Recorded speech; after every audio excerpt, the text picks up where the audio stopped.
Bible reading for people with ADHD. How do I personally read my Bible, and how does that kind of work in my life and with my walk, right? So I've been trying something now for the past 3 weeks, and I've named it.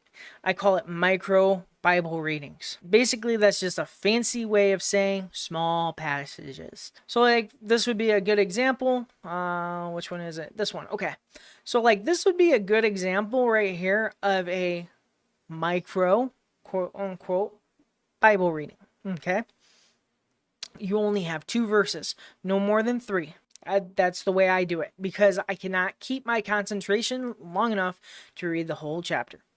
Now, the one thing that I would caution, okay, I would caution that if you're going to do the micro Bible readings, is that do not try to make any groundbreaking discoveries when you're reading your Bible like that. There's sometimes that as I'm reading and I go through, and like, for example, if I read John 3:16, right? For God so loved the world that he gave his only begotten Son, for whosoever believes in him shall not perish but have everlasting life, right? So if we read that, and that's my reading for the day, right? And I say, okay, that's it. But now if something catches my attention and I'm intrigued, well, I'll go to 16, 17, 18. Well, now I'm starting to study on my own because I'm intrigued. Now I'm digging deeper, but I'm not just taking that small excerpt, right? Like John 3:16 and making huge judgment calls on it. The point of this is to get it in digestible to where you can mentally handle it. I cannot mentally handle sitting there and reading 2 or 3 chapters. I don't got it. I can't do it. Like, mentally, I can't do it. I am fried. It is so exhausting for me when I go through classes because it's one of those things that I am mentally just shot by the end of it. And I'm like, somebody please put me on my misery. It gets the word in every single day. I get the word in, and it's like I'm active in the word, and I've noticed a big change in my personal life, and especially with my relationship with God, because I personally believe that no amount of scripture is basically invalid, right? I believe that scripture it never falls on deaf ears, is what I'm trying to say. And then as like an added bonus, something I do, it may seem crazy, but I really don't care. So if I'm going to seem crazy, I'm going to like totally just seem crazy all the way. Right over there, so you can see those words on the wall. So for me personally, the way my brain works, I'm a kinesthetic learner.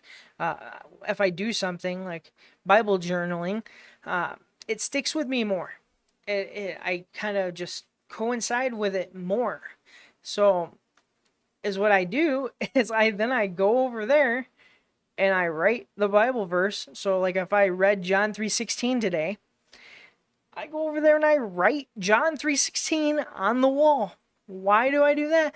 Because it helps me remember what I read. And when I look at it, I'm like, oh, hey, look at how many Bible verses I have read. Because it makes me feel like I have accomplished something. It makes me feel like, hey, guess what? We're going somewhere, I guess. And some people may think that that's a little weird, but if you've seen in any of my videos, my desk, my desktop, I actually wrote a bunch of Bible verses on that, and then basically, stained over it and everything, which looks really, really cool. So that's what I'm doing for Bible reading lately, doing very small chunks, but not just reading it to check it off the list. Also, another thing that I do is I try to reflect on that throughout the day. So it's more of like, I guess like a soaking, right? So you read it, you reflect on it, and then you say, okay, on to on with my day. But at the same time, you are constantly referring back to that scripture throughout the day, because it doesn't do much good if we don't meditate on the word of God, especially in such small, minute portions. So if you have ADHD and you struggle with keeping your attention, on reading the Bible, I recommend wholeheartedly trying micro Bible readings.